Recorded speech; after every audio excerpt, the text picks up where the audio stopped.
Sabredenlerin mükafatı haddü hesaba gelmez, oruçta da bu mana vardır. Herkes için mizan terazi kurulur diyor Resul-i Ekrem sallallahu aleyhi ve sellem. Hatta şehit için de mizan terazi kurulur. Fakat bela, mesaip, devahi, afet ve musibetler karşısında gözünü kırpmadan duran, dişini sıkıp duran, paçayı sıvayıp kendisine düşen vazifeleri yapan, onlar için mizan ve terazi vaz edilmez. Onlar için Rab meseleyi şu şekilde tekeffül ediyor, teminat veriyor. Es-savmu li ve ana eczi bih. Oruç bana aittir. Bu mevzuda kendini bağlama, frenlemem. Rabbe gönül verme, bu bana ait bir şeydir. Karşılığını da ben veririm. Buna ait şey defterlere yazılmak için sığmaz. Buna ait mesele, bunu kitaplar istihab edemez. O bana aittir, ilmi üluhiyetimle ona mukabele edeceğim. Üzerinde duracağım bunun. Ve şu kasem içinde meseleyi görmeye çalışın.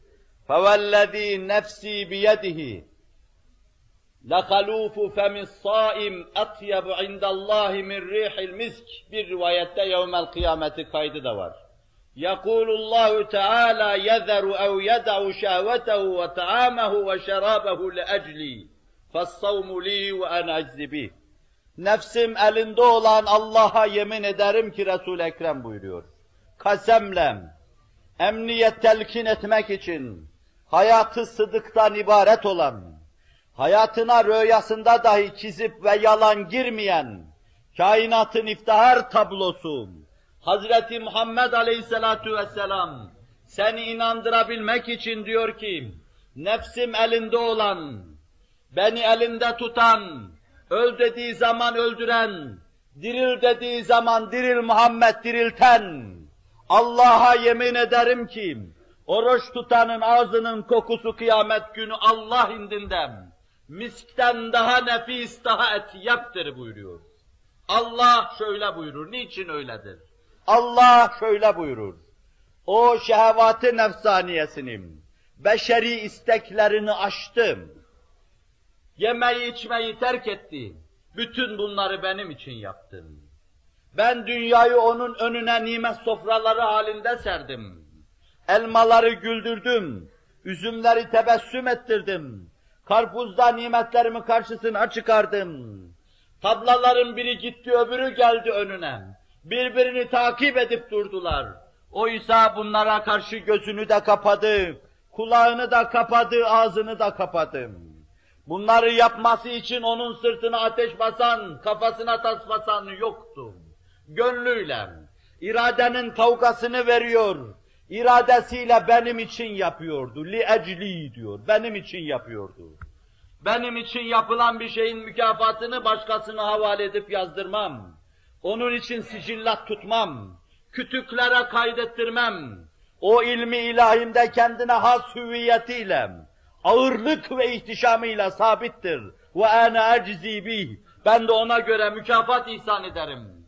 Melek isterse sorsun, ne kadar ya Rabbi? Onu siz bilemezsiniz. Zira o müminin içindeki derinlik kadar olacaktır. Nefsine oruç tutturduğu kadar olacaktır. Allah'ın haram ettiği şeyler şöyle dursun, helal kıldığı şeylere karşı dahi elini, ağzını, gözünü, kulağını, dilini, dudağını bekleyen bir insanın mükafatını tabii ki sadece Allah verecektir. Cenab-ı Hak bizi bu denli mükafatlandırsın. Allah Celle Celaluhu burada iki hususa dikkatimizi çekiyor. Bir yönüyle adeti ilahisini ishar ediyor, müminleri mükafatsız bırakmayacağını, hem sadece birebir mükafat değil, bir ayetin ifade ettiği gibi, men ca'e bil haseneti felehu aşru emsaliha. Bir iyilik yapana 10 mükafat vereceği adeti ilahisini ifade ediyor. Bir yönüyle bunu ifade ediyor. Bir yönüyle de mesele o kadar muazzez, o kadar muazzam ki Allah onu zat-ı üluhiyetine izafe ediyor. O bana aittir diyor. Zat-ı üluhiyetine izafe etmesin. Zira bunda samediyetin cilveleri hissediliyor. Ne demek samediyetin cilvesi? Allah'ın mübarek bir ismi, bir sıfatı var. Samet. Kul huvallahu ahad. Allahus samet. De ki Allah birdir. Riyazi olarak Allah birdir, o parçalanmaz. Allah Celle Celaluhu bir mürekkep ve müellef değildir. Buna mukabil bir tabirle ifade edecek olursak Allah basittir. Atomlardan, partiküllerden mürekkep bir varlık değil. Allah cevher ve arez değil. Allah zatıyla bizim için meçhul. Fakat kendisini hadiselerle, eşya ile bize bildiren bir meçhul mevcuttur Allah Celle Celaluhu. Allah böyle bire dayanan ve artık ötesinde parçalanmalar filan biten, terkipler ve telifler sona eren bir ahattır Allah Celle Celaluhu. Ve öyle bir ahattır ki, herkesteki feyiz, akdesiyle mukaddesiyle, herkesteki hayat gücü, herkesteki yaşama kavgası doğrudan doğruya ondan gelmekte. Ve herkesin kâmeti kıymetine uygun verilmekte. Bu yönüyle Allah Celle Celaluhu Allahu Samet, Samet'tir. Herkes yokluk çanağıyla ona müracaat eder ve dolar. Herkes her şeyinde ona müracaat eder. Herkes her gediğini onunla kapar. Her eksiğini onunla ikmal eder. Herkes ona muhtaçtır da o kimseye muhtaç değildir. Samet bu demektir. Binlerce, milyonlarca varlıklar, sistemler halinde her gün kapısına koşar. Kemer kuşanır ve kul olduklarını ifade ederler. O bütün ihtiyaçları giderir de hazineleri tükenmez. Allah öyle bir samettir. Ganiyye alel ıtlaktır. قُلْ لَوْ كَانَ الْبَحْرُ مِدَادًا لِكَلِمَاتِ رَبِّي لَنَفِدَ الْبَحْرُ قَبْلَ أَنْ تَنْفَدَ كَلِمَاتُ رَبِّي وَلَوْ جِئْنَا بِمِثْلِهِ مَدَدًا. Rabbin kelimatı, rızıktan hilkata kadar Rabbin kelimatı, denizler mürekkep olsa yazsalar her şey biter tükenir de, Rabbin her gün bir şe'n üzerinedir, onun kelimatı bitmez. Ona ait şeylerde bitme ve tükenme yoktur. İşte samet budur. Kul oruç tutarken samediyete mazhar oluyor. Kısmen istina gömleğini giyiyor. Allah yemez içmez, zaman geçmez. Allah, erkeklik ve dişilik onun için bahis mevzu değildir, o bunlardan mukaddes ve münezzehtir. Sen muvakkaten samediyet gömleğini sırtına takıyorsun. Yemiyor ve içmiyorsun. Beşeri arzu ve isteklerini aşıyor, belki unutuyorsun. Her şey varken onlara karşı bir istina tavrı takınıyorsun. تَخَلَّقُوا بِأَخْلَاقِ اللّٰهِ davetine icabet ediyorsun. Allah ahlakıyla ahlaklanınız davetine icabet ediyorsunuz. Ediyor ve Allah'a kurbiyet kazanıyorsunuz. Tabir caizse bu rahmet alemiyle rezonans olmadır. Tabir caizse rahmet aleminden gelen meltemlere karşı aynı frekansta alıcı olarak devreye girme demektir. Allah samettir ve ancak samediyetten hissedar olanlara Allah büyük ihsanlarda bulunacaktır. Sen samediyete mazharınla aynı frekansa giriyorsun. Gelen rahmet esintileri senin kalbinde makes bulabiliyor. Anladın mı meselenin sırrını? وَاَنَا اَجْزِي bihi öyle anlayacaksın. O bana aittir. Allah'la sıkı münasebetin ifadesidir. Karşılığını da ben vereceğim. Zira sen doğrudan doğruya telefonunu açmış oruçla, Sultan-ı Kainat'la muhabere temin etmişsin. Artık santralda diğer bütün fişler çıkarılmıştır. Cibril'in fişi de çıkarılmış, Kiramen Katibinin fişi de çıkarılmıştır. Doğrudan doğruya sen Rabbinle konuşuyorsun. Es-savmu li ve ana eczi bih. Oruç bana aittir, mükafatını ben veririm. İhtişamını görmeye çalışacaksın. Onun içindir ki hadisin sonunda Resul-i Ekrem sallallahu aleyhi ve sellem buyuruyor ki, oruç tutanın ağzının kokusu açlıktan kokar. Allah indinde kıyamet gününde miskten, amberden daha tatlı, daha enfez, daha etyeptir. Zira oruç tutanın açlıktan ağzının kokması, revahi tayyibe diyeyim, meleklerin kut ve gıdası sayılan, arş-ı ferşi çınlattıracak bir velvele içinde Allah'a karşı kulluk vazifesini yaparken en hoşlandıkları kokular vardır. gül kokusundan çiçek kokusuna kadar, melekler tatlı kokulardan hoşnut olurlar. Meleği alada tatlı kokular hazinesini açan senin ağzının kokusu esrarlı bir anahtar.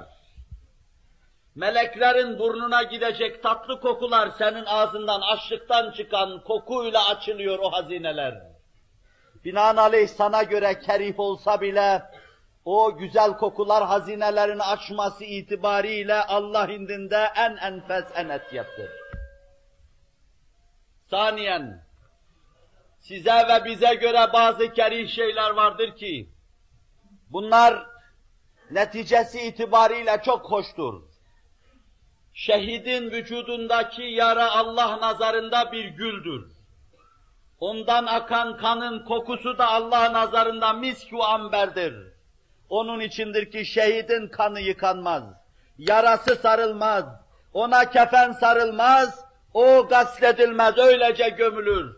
En enfes kokularla orada haşredilecektir. Halbuki vücuttaki yara senin kerih göreceğin bir şeydir. Kan da senin için sevimsiz bir şeydir. Kütüb-ü fıkhiyeye göre akan kan necistir. Ama şehidin kanı, ilahi kelimetullah yapma uğrunda ölen insanın kanı, Allah deyip ilerleyen, vücudundan yara alırken de gözünü kırpmadan ilerleyen, insanın vücudundaki yara, Hazreti Muhammed kokan bir güldür. Ve onun akıttığı kan, kıyamet günü misk-i amber gibi, revâih-i tayyibeye has bir şey dışarıya neşredecektir. Sana göre kerih olan, sevimsiz gibi görünen nice şeyler vardır ki, haddi zatında bunlar neticesi itibariyle çok kıymetlidir. Keza, zahiren cismaniyet itibariyle bir şey sevimsiz olabilir, senin ağzın kokusu gibi. Fakat taşıdığı mana itibariyle enfestir. Orucun taşıdığı mana, senin ağzının açlıktan kokmasının taşıdığı mana, Cenab-ı Hakk'ın rızasını kazanma manasıdır. Ben ne ağzımı kokuturum ne de aç dururum. Ter döküp de tuzumu kaybetmeden, suyumu kaybetmeden takatsız kalmayı istemem. Fakat bütün bunlara senin için katlanırım. Ben de senin ağzının kokusunu misk-i ambere müsavi tutarım diyorsa Allah Celle Celaluhu, rahmaniyet ve rahimiyetinin muktezasını söylüyor demektir. Keza bir diğer şekil olarak, siz Allah uğrunda katlandığınız bu meşakkatlerden ötürü Allah Celle Celaluhu, meşakkatinize matuf her şeyi, en sevimsiz şeyleri dahi, nezdü uluhiyetinde kabulümdür diye, sizi bu mevzuda mükafatlandırıyor ve teyit ediyor. Ve diyor ki, size göre benim uğrumda en hakir şeyler dahi benim nazarımda çok kıymetlidir. Ve buna işaret eden nice hadisler vardır. Benim uğrumda ayağınıza isabet edecek bir toz, cennetlerin tozu kadar azizdir. Onun içindir ki cihad uğrundan, Malik iktiham eden Seyyidina Hazreti Ebu Bekir radıyallahu anh, giderken bırak Allah uğrunda biraz da benim ayaklarım tozlansın diyordum. Allah uğrunda ayağa bulaşan bir toz, ayağa batan küçük bir diken Allah nazarında çok kıymetlidir. Ağzının kokusunu ifade etmekle kutsi hadisiyle Allah ferman ediyor. Senin benim uğrumda yaptığın en küçük şey dahi kaybolmayacaktır. Zerre dahi olsa ilmi ilahide muhteşem yeriyle muhafaza edilecektir. Bu senin ağzının kerih kokusu dahi olsa bana göre çok azizdir çünkü benim uğrumda olmuştur. Onun içindir ki her oruç tutan mümin oruç tuttuğu her günden, oruç tuttuğu günün her saatinden bu manaları hissederek adeta kendisine uzanmış bir merdivende miraç yapıyor gibi yükselir. Ağzımın kokusu Allah indinde böyle. Benim orucum Allah indinde es-savmu li şeklinde ifade ediliyor. Mükafatım da Allah indinde olacak. Ben bunlara katlanacağım diyecek, ta Allah indinde o mükafatı alıncaya kadar. Oruç tuttuğu anın her zerresi, saat itibariyle her saniyesi, her aşiresi, Allah'ı ve Allah'ın nimetlerini hatırlatması, ve netice itibariyle de büyük nimeti, lika nimetini hatırlatması itibariyle çok kıymetlidir.